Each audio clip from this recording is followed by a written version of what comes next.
All right. We're going to get started here with Intro to Space Utilization Analytics for Workplaces. My name is Ari Kepnes. I'm Director of Market Research at Density. We'll be talking a little bit about Density in a moment, and I'm joined by Rob Grazioli, the Head of Product Design at Density as well. I'm actually on the West Coast now. Rob's on the East Coast, and we're going to do a little handoff there, so hopefully this will go smoothly. We're very excited that we have people joining us from all over the country and the world as well. So thank you so much for taking time out of your day to join us. And today we are going to discuss space utilization analytics for the workplace. We're going to tell you a little bit about who we are here at Density and the importance in contextualizing utilization data in the workplace.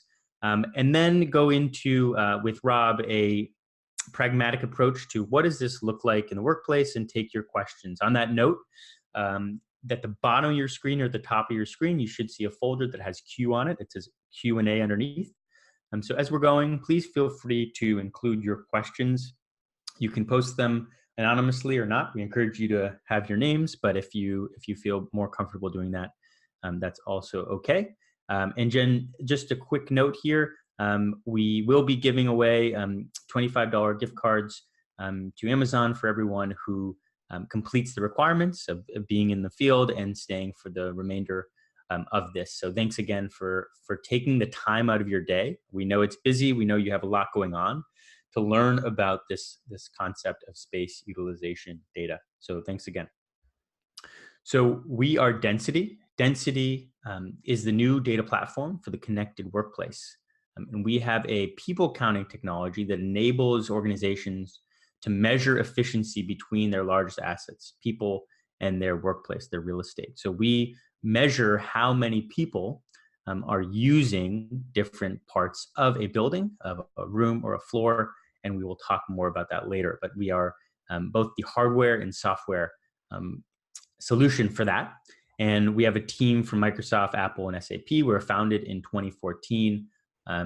And as we're going through this and we're learning about space utilization at large, and if you do want to learn more about Density, please reach out. So thank you again for being here on the webinar and having us share kind of what we do and how we think here at Density. And some of the things that we do is we work with some of the largest workplaces in the world. And Knoll is one of the largest furniture manufacturers, and their clients in the workplace struggle to kind of make good decisions, and we help them do that with data. This is just kind of an example of some of the different clients we work with. We work with many Fortune 500 clients across from telecom to banking, and we're very grateful to do that. So today, as a way to open this up, I'm going to use this metaphor of Goldilocks and the Three Bears. And yes, this is a children's story, and you may wonder, why is it relevant to space utilization data? Well, it's an interesting story because in it, Goldilocks goes and she tries all different types of spaces. There's kind of this idea that she has to have feedback between her and her environment to find the right space. So she goes to one space and it's too small, and then she goes to another and it's kind of just too big, and then she finds the right space. And she does that trial and error, that iterative kind of experiment between these different places to find what suits her the most for her needs. And I think that's a great metaphor for the workplace today, because it reflects that as we think about workplace experience and as we think about the pendulum kind of shifting from efficiency and into experience, it's important to reconcile that by actually understanding what do people actually need, and can we get them to kind of give us feedback about their actual space. And that's kind of the context for a lot of the uses of data today. And so that Goldilocks is also a tale of how hard it is to find the right space. And as people in our industry, a lot of the customers and clients that I speak to on workplace and CRE teams, it is a challenge to kind of get it right, and people have complaints. So this is kind of a good metaphor for how we think about space utilization and how we think about this whole field. So on that note, effective workplaces, they balance both efficiency and experience. On that note, you have the employee experience on one end, which is, let's provide amenities, let's provide hospitality. And then on the other side, you have cost efficiency, which is about, let's get the money only where we need to spend it, and let's eliminate waste. So these are kind of ways of thinking about the goal of the workplace. Again, in that Goldilocks, that feedback between the environment and the people who use it is kind of the holy grail. And this kind of has been a perennial problem, this idea, the search for the right size real estate. And we see in different generations, different ways of thinking about when workplaces go wrong. I would argue that, there was this whole backlash against cubicles, and now there's backlash against open offices. But both of them kind of missed the point, because in different situations, different employees need access to a variety of spaces. And if they're stuck in one type of space, then they really don't have, that option to go around and see what fits them best. And I think that's when workplaces work, and when they fail are really around that premise. At least that's from what our clients tell us in terms of their employees and what they've seen. So on that note, space utilization is the key metric for balancing those conflicting needs of experience and efficiency. It's that way of actually understanding, what do we actually need and what do we don't need, and what do we actually deliver that's going to provide that.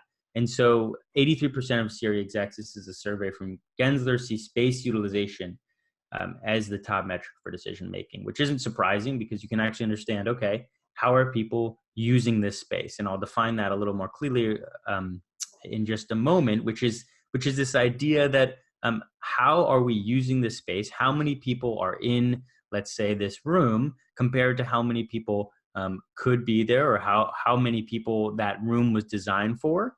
And that's how you get an understanding of right sizing spaces and right suiting spaces to people's needs. Because you understand, are they using it the way that we intended? Are they using it as frequently as we intended? And those are the type of questions, that use, that allows us to create that feedback loop and kind of carry out that full circle between people and place. Once you understand space utilization data, then you can do some pretty good things. You can understand things like, how do we space plan as we're growing headcount? Well, we understand how we're using our current spaces, and then we can kind of plan from there. That you can validate needs. So there's this almost iterative scientific approach, because you're building a space, and then you can validate, hey, did we make the right decision? And what I've been most impressed by with the workplace teams that I have talked to are, they do have this kind of hypothesis mindset, this experimental mindset, where they want to validate needs with data and say, hey, we built a space, how are we using it? Great, let's adjust it. And let's validate our assumptions. And that's a real shift for the physical world.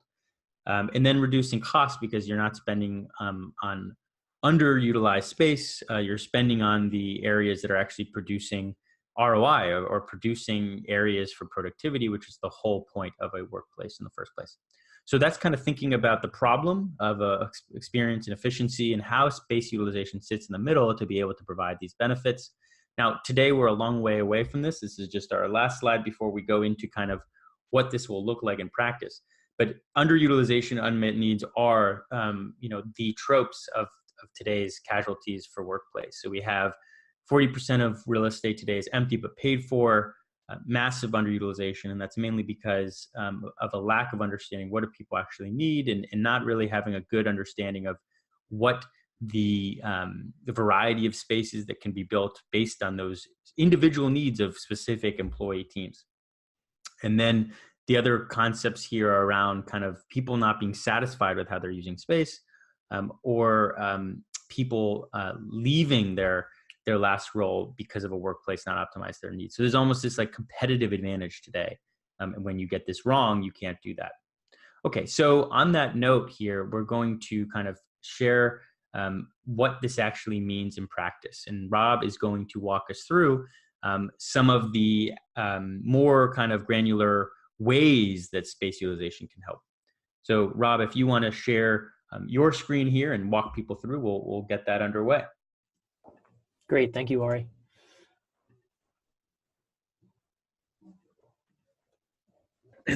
Okay, so as already mentioned, I'm going to walk through sort of a few scenarios where our customers are using data to make better decisions about their space. I'm going to start sort of smaller spaces, lower traffic areas, and talk about how we help people make space allocation decisions.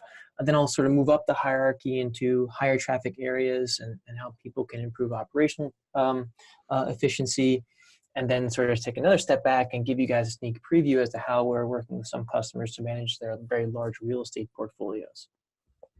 We had a large company who revamped their space and took these what used to be individual offices and converted them into team spaces.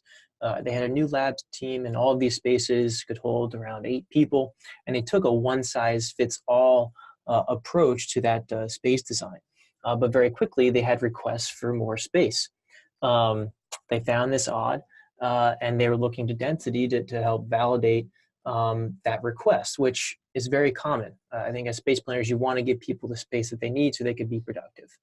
Some of those spaces looked about right. They had really large team meetings in the mornings, and then sort of trickled spattered use throughout the day.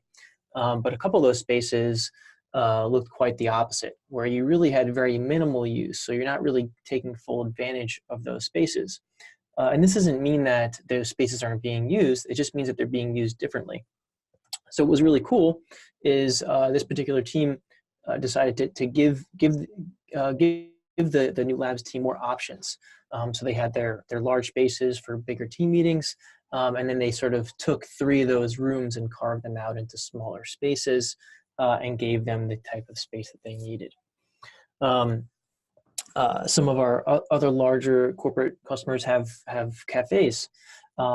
Again, trying to boost that employee experience, people at work fed and happy, they're looking to optimize a lot of their operations there, and they were planning for the same amount of people every single day, and they were doing so by counting the amount of plates used. Plates don't always correlate to people. And what's interesting is that they used predictive analytics to start to then plan out into the future, but also realized that 25% of the people weren't actually showing up to the cafeteria on Fridays. In addition to that, they're exposing this data to the actual employees to help balance out some of the peaks and valleys of attendance in the cafeterias, reduce wait times, and so on. And lastly, some of our larger corporate customers have massive real estate portfolios in which they're trying to manage team allocations and trying to consolidate and expand accordingly. So we're in beta right now, working with a few of our customers, sort of allowing people to explore data, compare data across different locations, and make better decisions about their portfolio. So if you're interested in trying this out, again, please reach out to us directly. We'll make sure we accommodate. That's all, Ari. Great. So I'm going to share my screen again here, and we will get underway.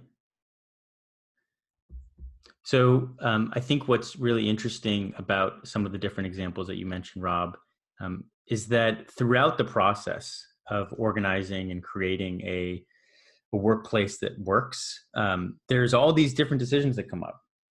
How much space do we need? How do we deal with our conference rooms? Everyone complains that they want more conference rooms.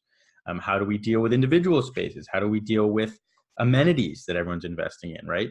And in each of those areas, there's ways that space utilization data can fit in and make those decisions, both more data informed, but also kind of can evolve over time and be iterative. And I think that's really what's interesting, is that when we talk to some of these teams, they're telling us, we want this type of data throughout the workplace so that we can be iterative, that we can validate some of the ways that we're thinking about how we're managing the cafeteria and when people come in, or things like how many conference rooms we need. And there's this kind of shift towards an iterative mindset that is interesting and seems to be a departure from, traditional ways of thinking about physical space, which has been something that you're kind of like locked into with such a long time frame. So that's kind of a really interesting kind of framework for us to think about, Rob. So thanks for sharing that. And I would say that personally, I've been most surprised by the way that space planning has changed. I mean, there's a lot of emphasis on shorter term lease, flexible workplaces, and that whole mix is really only can be done if you understand how people are using your current space and your own employees. So why hasn't this been solved before, and why is this hard? So why is getting this type of data a challenge? Well, people do weird things in physical space. So it's not just like Goldilocks, where we saw that she went to the 3 different places and 3 different beds and then found the right one. It's humans do different things. They carry objects, they walk in different directions, they hide underneath the hinges. And so to actually understand how are people using space and how are they interacting with the built environment, it's a tricky thing to do. So some of the way that we approach that is that we actually use computer vision and machine learning to measure every entrance and exit through a defined space. So this is a look at it looks like a heat map, but it's actually a depth map, meaning that the things that are closer are a different color. But as you can see, as people are going out of the space, then the device that we have gets installed above a doorway, gets connected through power over Ethernet, and or gets plugged into a regular plug in Wi-Fi, and then it's able to measure how many people are exiting and entering the space, and get a real-time account of how many people are in a building, a room, and a floor. And that's really where this is all headed, right? So that is a look at the device, and it gets installed above a threshold, and it is able to do that. The other thing that we kind of care about, or we do care about, and we do see as a more and more of a conversation, is this idea of anonymity. You'll notice that the images that I showed did not have anyone's personal identifiable information. And in the workplace, there is a way of collecting all this information without being infringing on people's privacy. And that's kind of the holy grail there. And that's one of the reasons why we've been able to work with Fortune 500 companies. It's because they have very strict InfoSec processes around how do you collect data on the people that use your space. And our approach has been successful in that way.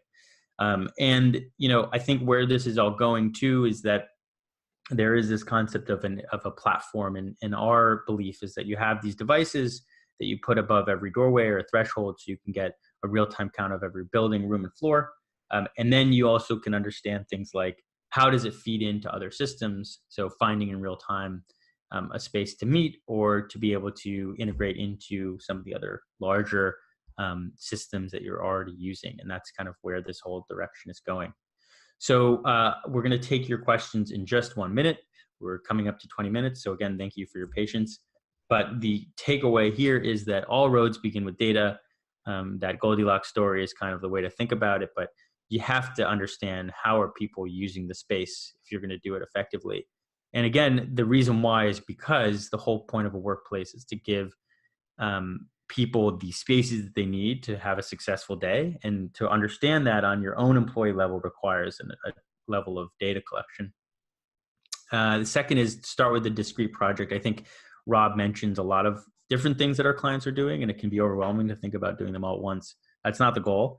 I think that what I've noticed is that there are different workplace teams who have different parts of the organization that they're really focused on. And the question is, of the projects that you have going on, where do you need more data, and where do you have to kind of need to really be able to bolster some of these decisions with space utilization?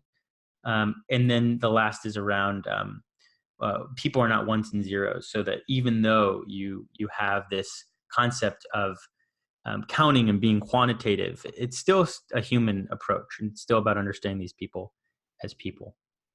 Okay, great. So we are going to take some questions here.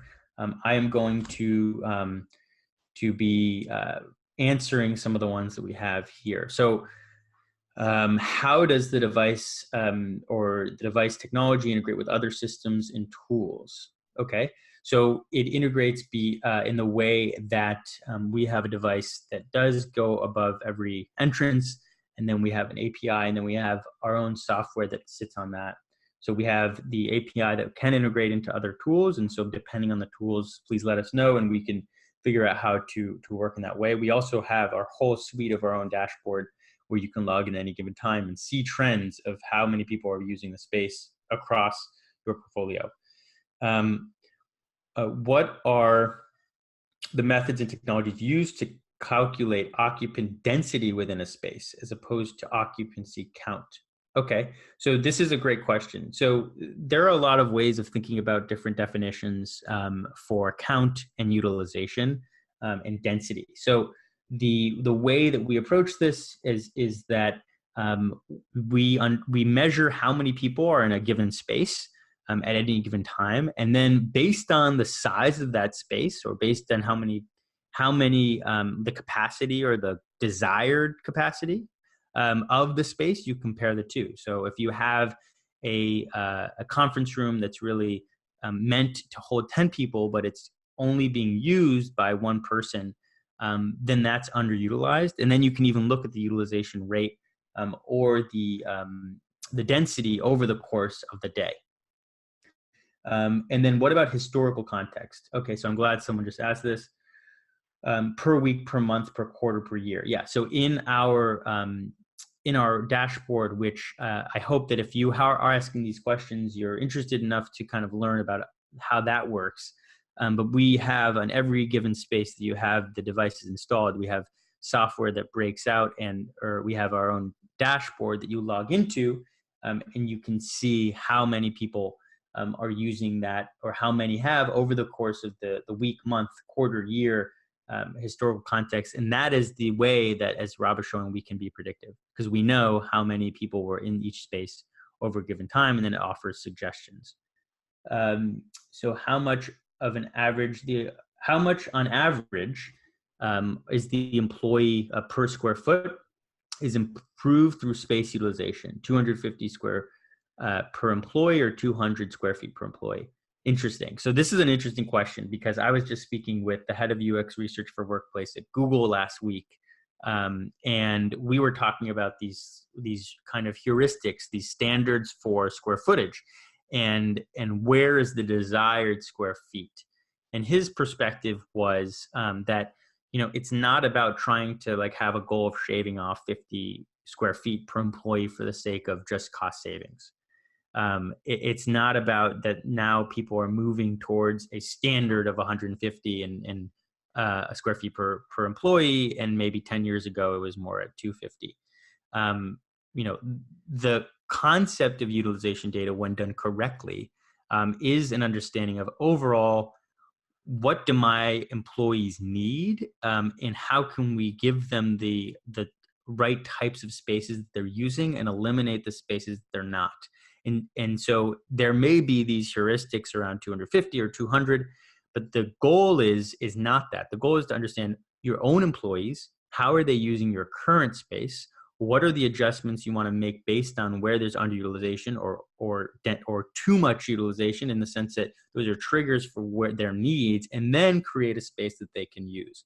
And you need to put the people at the center, and you need to start with the people, and not just getting to these kind of overarching benchmarks. But if you do have a question on that, we do have a lot of different customers that have different benchmarks on how they're collecting data, and so we can be helpful in that way. Another question here: how many devices do you use? So the devices work because you put them above the threshold of every space that you need. So let's say you wanted to measure a building of how many people were in the building. Then you put them on the different entrances, and then it consolidates accordingly. And then another way of thinking about it is if you want to understand the floor level, right? Let's say you have a total, an elevator bay opens up into a cafeteria on that floor. Then you can have the devices that are in that threshold that can understand the whole floor. And then on a room level, you can put them up and install them to understand how are the different rooms being used. Again, we're talking a lot about the devices, But if you do want to understand what does the dashboard look like and how do I actually kind of conceptualize that, then that's something I would love it if you can reach out and we can kind of understand how that might work to actually solve a problem so that I'm not talking about generalities. Okay, what size of company do you do to make the ROI work for this type of product? That's a great question. I think what I'm seeing more and more of is the larger companies that have, let's say, millions of square feet. They are trying to think about this on a portfolio level, meaning what can we learn about all of our conferences globally, or where do we need to eliminate space, or where are we kind of thinking about our policies in that way. And they're also thinking about things, because I think a lot of people are, especially because WeWork went public this week, maybe we want to take 5% of our portfolio and we want to put it in a WeWork. Those are the huge strategic questions that the largest companies today are asking. And yes, they are using this type of technology. The smaller companies, we've worked with companies that are a lot smaller, that are more that are using the devices, the whole platform, in fact, of density to measure things in real time, and they're getting a lot of impact from it. So, like, let's say they have shared space, and they want to know how many people are in there right now. Is it a good time to go to the cafeteria? Is the gym open? How many employees are currently at the office? Maybe they need to stay late. And so that's kind of the way that we think about it. It depends on the use case. So, with a lot of these questions, it depends on what you're trying to solve. And then that's the kind of way that we can fit in to justify that ROI. And how does your device integrate? Okay, so I think a way that this might integrate into a platform like SaraView, that's a question here, or another platform would be you're collecting and you have some sort of a database that has your floor plan in it, that has a lot of your different allocation of space. And then you want to actually have a layer on top of that that measures, how are actually people using that space, and then have those two systems work as one. And that's how you could do that in either the space planning or the running and the managing of the space. Okay, great. Wow, I love all these questions, and we're almost wrapping up here. So just a couple more. What about understanding visitors? So the way that it works is that we're measuring how many people are in a space, and the actual data that we collect is totally anonymous, and it is meant to kind of secure the privacy.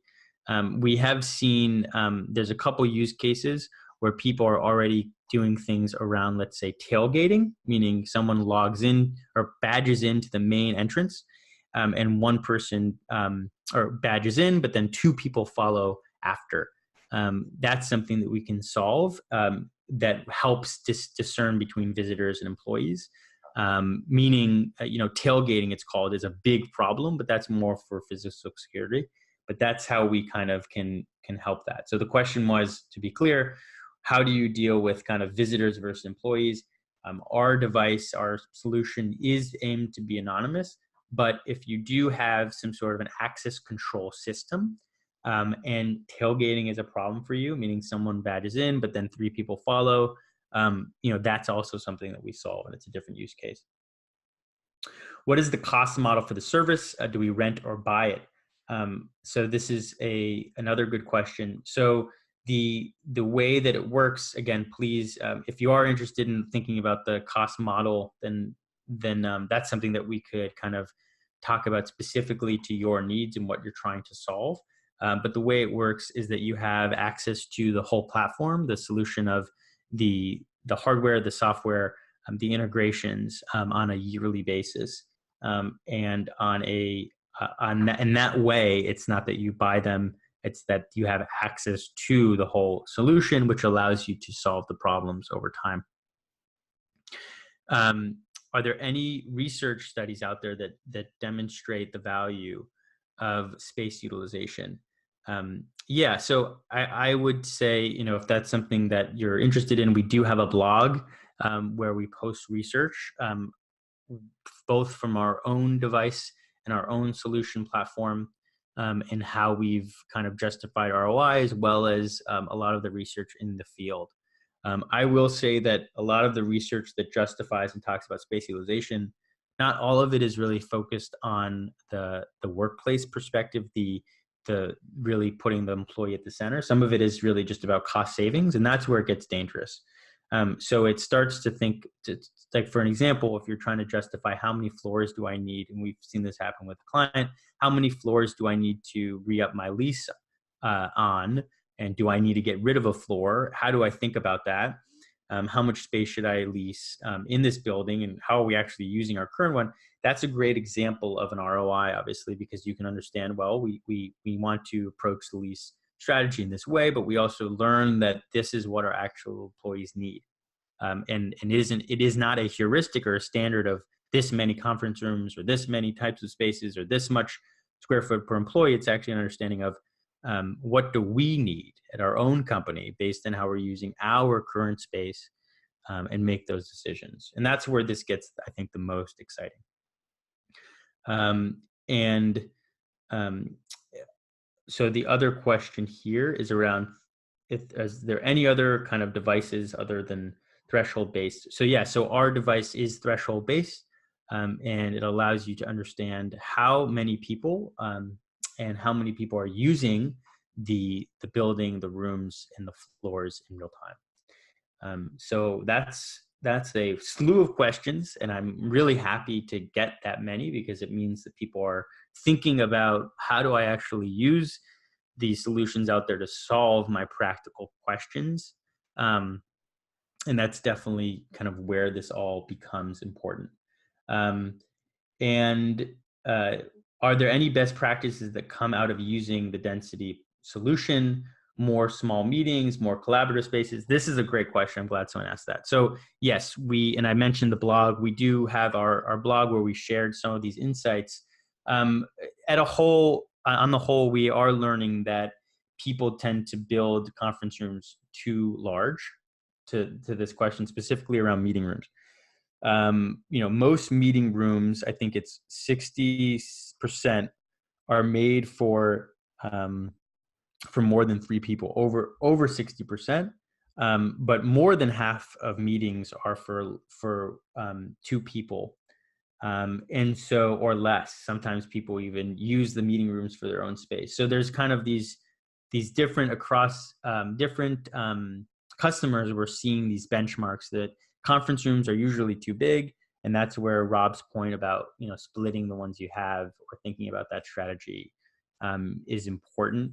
So meeting rooms are a huge kind of topic. The other thing that I didn't mention, if you're interested in meeting rooms, is we do have an integration with Team Robin, and we can actually see how many meetings were booked versus no show. So that's another thing you can do with space utilization data. You can say, with our data, we can say, okay, someone booked this room for, let's say, 6 people, but they never showed up. How often is that happening? Because that's really why the calendar data alone doesn't help. Or how many people, what is an average size meeting in this room? And it's not just, again, what the calendar says, because that's mostly people who are video conferencing, but what is the actual size of a meeting in this room? And we found, for example, in our own office, that 21% of the time of our largest conference room, it was actually being used just by 1 person. And so we actually were able to kind of use our own solution there to change how we allowed our booking behavior and our booking policies. So I'm glad that question came in. Okay, so I think it's 10:35 here. This is a great set of questions, and it's really reflective of how are people thinking about actually the ROI of this stuff. And we're definitely, this conversation has changed, especially with our largest clients that I've talked to in the past year. It's not about being tech savvy. This really isn't about being tech savvy. This isn't about having the newest technology. It's not about IoT. It's not about sensors. It's about, do you understand what your employees need, and can you respond to it to give them the spaces that they need? And that's where this comes in, and allows us to actually engage in a way that is iterative and ROI driven. So again, I love these questions, and we're always looking to continue the conversation. So please feel free to reach out. And if you want to contact us, you can contact us directly. Here are emails, or you can reach out and get a tailored assessment of what space utilization technology and density could do for your specific space. Because again, it is at the end of the day not about heuristics, not about what everyone else is doing, not about fads, not about open versus closed. It's about what are you doing for your employees and how can you do it better without spending money where you don't need to. So that is the end of this webinar. Thank you so much. We had people logging in and staying, looks like for the whole time. So I know you're all busy and I really appreciate it. So I hope you all have a wonderful rest of your week. Thanks so much.